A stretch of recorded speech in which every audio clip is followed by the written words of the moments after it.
আসসালামু আলাইকুম। আশা করি সবাই অনেক ভালো আছেন। এতক্ষণ গলা ঠিক ছিল, এখন কথা বলতে আসছি।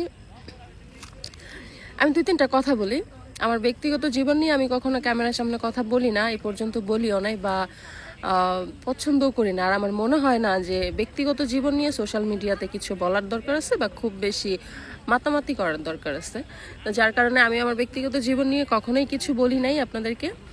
তো একটা কথা নিয়ে আজকে আমি কথা না বলে পারছি না, কারণ কিছু মানুষ আছে, আমি সবার কথা বলছি না, যারা আমাকে ফলো করে বা যারা আমাকে কমেন্টস করে, আমি জানি না সবাই আমার ফলোয়ার কিনা।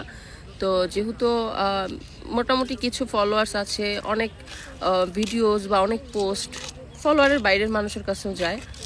তো কিছু মানুষ আছে আমাকে কিছু কমেন্ট করে যে আমার বিয়ে নিয়ে। আমার